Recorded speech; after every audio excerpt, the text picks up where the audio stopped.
अब हम देखते हैं merits and demerits of internal recruitment. अब क्या हो सकते हैं मेरिट्स? सबसे पहले एम्प्लॉय मोटिवेशन, इसकी हमने पहले भी बात की थी।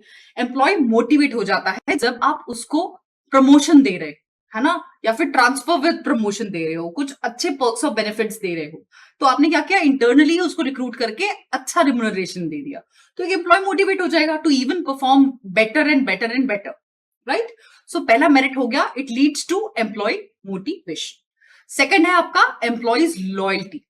आपका कमिटमेंट जो है आपके एम्प्लॉय का टुवर्ड्स योर ऑर्गेनाइजेशन वो बढ़ जाता है। That person becomes more loyal to you, क्योंकि वो ऑर्गेनाइजेशन जो उसे अच्छी ग्रोथ अपॉर्चुनिटीज दे रही है, सब चीज दे रही है जो वो चाहता है या जो वो डिजर्व करता है, तो वो उस ऑर्गेनाइजेशन के लिए फुल कमिटमेंट, डेडिकेशन और लॉयल्टी के साथ काम करेगा। So your internal recruitment leads to your employees loyalty, right. फिर थर्ड आता है कॉस्ट इफेक्टिव। ऑब्वियसली जो कॉस्ट आपके एक्सटर्नल रिक्रूटमेंट में लगती है वो यहां नहीं लगती। काफी कॉस्ट इफेक्टिवली आप बहुत कम कॉस्ट पे लोगों को रिक्रूट कर लेते हैं।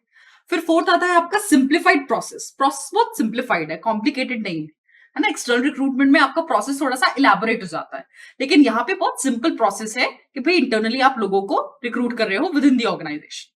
फिर आता है आपका रिलायबिलिटी, है ना। रिलायबिलिटी बढ़ जाती है एम्प्लॉयज की towards the organization and the process. कैसे रिलायबिलिटी बढ़ जाती है? क्योंकि काफी रिलायबल प्रोसेस है। इंटरनली जो आपकी ऑर्गेनाइजेशन में काम कर रहे हैं लोग, उन्हें पता है आपके ऑर्गेनाइजेशन का क्या वर्किंग सिस्टम है या क्या वर्किंग पैटर्न है। वो आपकी ऑर्गेनाइजेशन को ज्यादा बेहतर तरीके से जानता है, ज्यादा बेहतर तरीके से समझता है, तो उसे एडजस्टमेंट में दिक्कत नहीं जाएगी। अगर आप एक्सटर्नली किसी को रिक्रूट करते हो तो उसको आपकी ऑर्गेनाइजेशन में एडजस्ट होने में थोड़ा समय लगता है, लेकिन जो इंटरनली ऑलरेडी आपके ऑर्गेनाइजेशन के साथ व्यक्ति काम कर रहा है उसको इतना समय नहीं लगेगा, है ना। तो आप इजीली रिलाई कर सकते हो उस एम्प्लॉय के ऊपर कि जो वो आज परफॉर्म कर रहा है कल को भी वो लेवल ऑफ परफॉर्मेंस हमें देगा, राइट। फिर आता है टाइम सेविंग।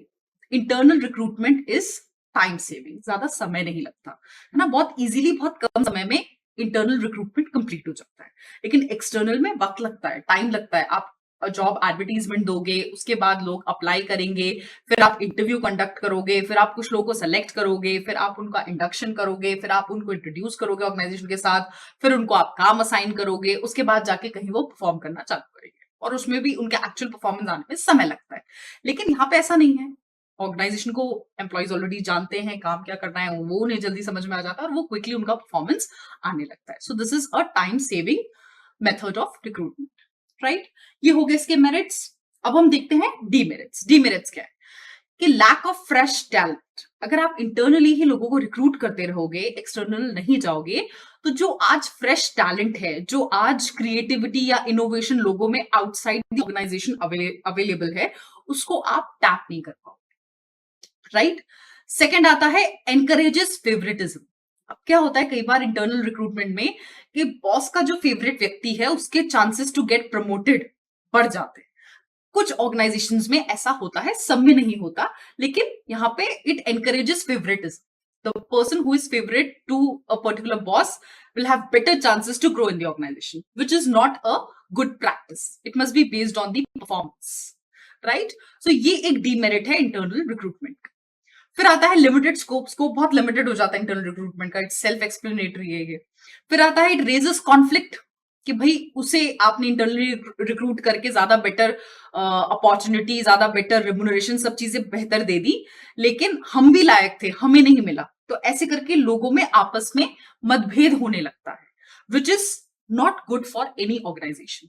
सो क्या होता है कई बार इंटरनल रिक्रूटमेंट की वजह से कॉन्फ्लिक्ट लोगों में आने लगता है और उनमें आपस में अनाबनी होने लगती है, जिसकी वजह से overall performance of the organization भी अफेक्ट होता है। तो ये थे कुछ मेरिट्स और डीमेरिट्स ऑफ इंटरनल रिक्रूटमेंट।